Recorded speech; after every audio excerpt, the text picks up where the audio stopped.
Subscribe કરો એ high news India channel ને પછી યુટ્યુબ એપ પર બેલ આઇકોન નું બટન દબાવો અને નિહાળો એ high news India channel. Banaskantha જિલ્લા સહિત રાજ્યમાં છેલ્લા 2 દિવસથી ગરમીનો પ્રકોપ વધ્યો છે।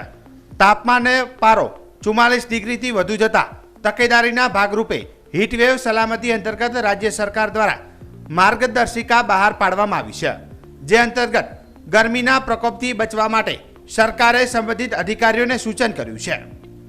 ત્યારે વાવ મામલતદાર એસપી વાઘેલાના માર્ગદર્શન મુજબ વાવના અગ્રણી અને સેવાકીય પ્રવૃત્તિ સાથે સંકળાયેલા પ્રવીણભાઈ રાઠોડ તેમજ ઇકબાલભાઈ શેખ શાકભાજીવાળાએ આજે વાવ નવીન બસ સ્ટેન્ડ ખાતે 1000 લીટર છાશનું વિતરણ કર્યું હતું।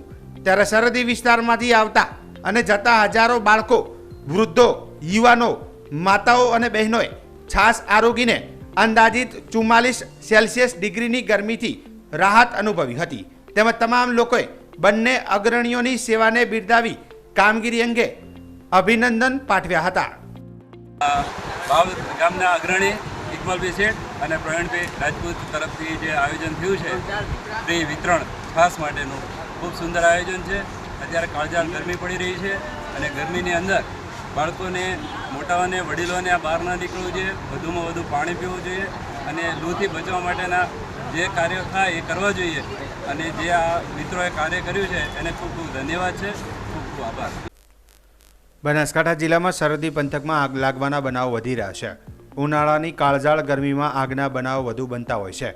વાવ તાલુકાના આસારાવાસમાં આગનો બનાવ સામે આવ્યો હતો, જેમાં ખેતર માલિક શંકરભાઈ ગલસરના ખેતરમાં રાખેલા જુવારના પૂળામાં આગ લાગી હતી, જેમાં જુવારના પૂળા સહિત બાઇક આગમાં બળીને ખાક થઈ ગયું હતું। જેમાં આજુબાજુના લોકોને ખબર પડતા તાત્કાલિક ઘટનાસ્થળે પહોંચીને આગ બુઝાવવાનો પ્રયત્ન કર્યો હતો, જેમાં જુવારના પૂળા તેમજ બાઇક બળીને ખાક થઈ ગયું હતું તેમજ ખેડૂતને મસ્ત મોટું નુકસાન થયું હતું। વધુમાં જાનહાનિ ટળી હતી તેમજ જાનમાલનું નુકસાન ટળ્યું હતું।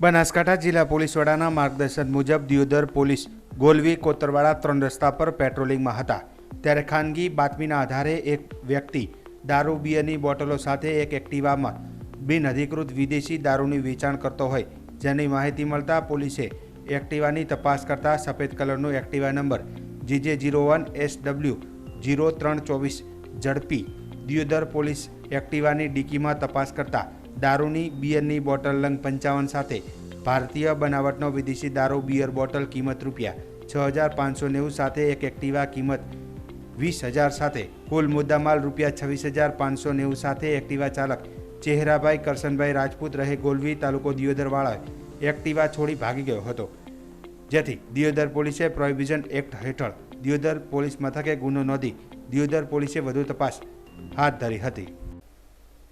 બનાસકાંઠા જિલ્લાના નેનાવા ચેકપોસ્ટ પાસેથી વાહન ચેકિંગ દરમિયાન પોલીસે ટ્રાવેલ્સમાંથી બસમાં મુસાફરી કરતા 2 શખ્સોને ઓટોમેટિક પિસ્તોલ સાથે ઝડપી લીધા હતા। પોલીસે પિસ્તોલ અને એક ખાલી મેગેઝીન જપ્ત કરી આગળની તપાસ હાથ ધરી છે, જેમાં પ્રાપ્ત માહિતી મુજબ બનાસકાંઠા જિલ્લા પોલીસ વડા અક્ષયરાજ મકવાણાની સૂચનાથી થરાદના વિભાગીય પોલીસ અધિક્ષક માર્ગદર્શન હેઠળ ધાનેરા પોલીસની ટીમ ગુજરાત રાજસ્થાન સરહદે આવેલ બનાસકાંઠાની નેનાવા ચેકપોસ્ટ પર વાહન ચેકિંગ કરી રહી હતી।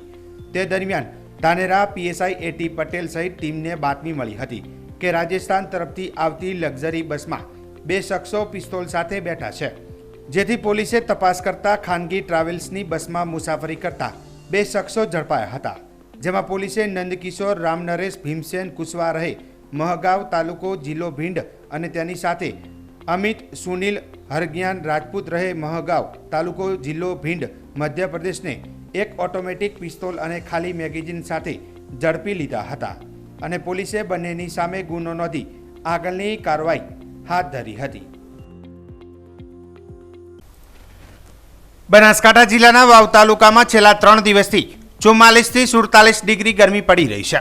ત્યારે ખેતીવાડી ઉત્પન્ન બજાર સમિતિ વાવના વેપારી એસોસિએશન દ્વારા 2 દિવસ લોકોને ગરમીમાં રાહત મળી રહે તે માટે નિઃશુલ્ક ઠંડી છાશનું વિતરણ શરૂ કરાયું હતું, જેનો લાભ ગામડેથી આવતા ખેડૂતો તેમજ શહેરીજનો લઈ રહ્યા છે। જનસેવા એ જ પ્રભુ સેવા અનેકવિધ સેવાકીય પ્રવૃત્તિ કરતા ખેતીવાડી ઉત્પન્ન બજાર સમિતિના વેપારી એસોસિએશનના પ્રમુખ માસિંગજી રાજપૂતે જણાવ્યું હતું કે મામલતદાર એચબી વાઘેલાના માર્ગદર્શન મુજબ ઉનાળાની કાળઝાળ ગરમીથી લોકોને રાહત આપી શકે તે હેતુથી આજથી 2 દિવસ વાવ માર્કેટયાર્ડ ખાતે રાહદારીઓ તથા વટેમાર્ગુઓ, હમાલ, વેપારી મિત્રો તેમજ માર્કેટયાર્ડમાં આવતા ખેડૂતોને ઠંડી છાશનું વિતરણ કરવામાં આવ્યું હતું, જેમાં પ્રથમ દિવસે 500 લીટર છાશનું વિતરણ શરૂ કર્યું છે. લોકોએ ઠંડી છાશ પીને ધોમધકતા તાપમાં હાશકારો અનુભવ્યો હતો. આજના આ પ્રસંગે ખેતીવાડી ઉત્પન્ન બજાર સમિતિ વાવના ચેરમેન નાગજીભાઈ પટેલ સહિત વેપારીઓ તેમજ ખેડૂતો બહોળી સંખ્યામાં હાજર રહી અંદાજિત 44 થી 47 સેલ્સિયસ ડિગ્રીની ગરમીમાં ઠંડી છાશ આરોગીને રાહત અનુભવી હતી.